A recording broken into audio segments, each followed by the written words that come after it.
being on the job less than 2 years. It was July of 1987, and I was working midnights, and on my shift with me was Bob, the guy I got hired with, and another officer who just got hired, had about a year on, Greg Sherray. He'd been on about a year. Our supervisor at that particular time was working the power shift. Well, the power shift ended at 2 o'clock in the morning. So he leaves at 2 o'clock, and he literally leaves me in charge. So I got less than 2 years on the job, and he leaves me in charge with another 2 guys that have less time than I, or had the same amount of less time than I do. So between the 3 of us, we had about 5 years on the job. And before he's leave, he's telling me, Jared, don't worry about it. It's a daring, nothing happens here. It's a weeknight. Nothing going on, you'll be fine. Something happens, just call me, but you'll be fine, don't worry about it. So he leaves, driving around, I hear this ISPERN message, which is the Illinois State Police Emergency Radio Network, again, which is what would happen is if there's an alert kind of through a jurisdiction, like an emergency message that need to be put out, it would come out through this ISPERN platform to have a bigger spread to it so more people hear this message that's going on. And I'm just driving around and I hear this message come out of Joliet that they're looking for a guy for attempted murder. This is Joliet. They're 20 miles away from us. I just didn't bother me. I wasn't really too worried about it. So a little bit after 3 o'clock in the morning, I'm having coffee with Greg Sherray, and we're sitting there having coffee, just talking about what it's like and all this kind of stuff. And lo and behold, we get this call for an armed robbery at our Shell gas station right at Cass Knife 55. Well, Greg and I are having coffee a block away, and we look at each other like, what the hell, man? So we start heading down there, and lo and behold, he takes one driveway, I take another driveway, and there he is. He's got a shotgun pointed at the attendant's head. He's walking him out, and he sees us pull in. He jumps into his car and starts taking off. And the whole time I've been trying to get my shotgun out, and back in that day we stored our shotguns in a gunny sack on the floor. So you're trying to get it out while you're driving, it's below your feet, trying to pull this thing out. It's just really not working well. So he jumps in his car and takes off, and Greg and I go out after him. He tries to get back on I-55, which is right next to the Shell station. He tries to get back on I-55, and I'm right behind him, and he ditches his car. He loses control of his car, and he's off into the berm. And it happened so fast that I didn't have time to separate. So I literally was probably about 40, 50 feet away from him when he's in the bank.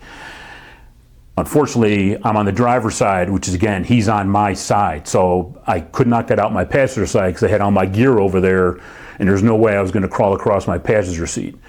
So I was able to get my shotgun free, and I'm crawling out my driver's side door, and he's getting out his door. As I'm exiting my door, he's coming out his. He's got the shotgun leveled at me, and he's 30 feet from me. And he's got that shotgun leveled at me. I level my shotgun at him, and I'm just yelling at him, get on the ground, get on there, because I'm trying to go around my car.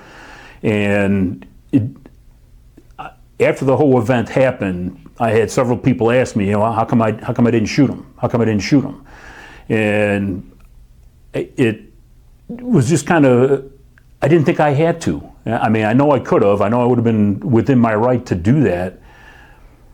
I just didn't feel he wanted to shoot me. I mean, because if he wanted to shoot me, he would have shot me. I was clearly within his range, and I had no cover. He clearly could have shot me if he wanted to.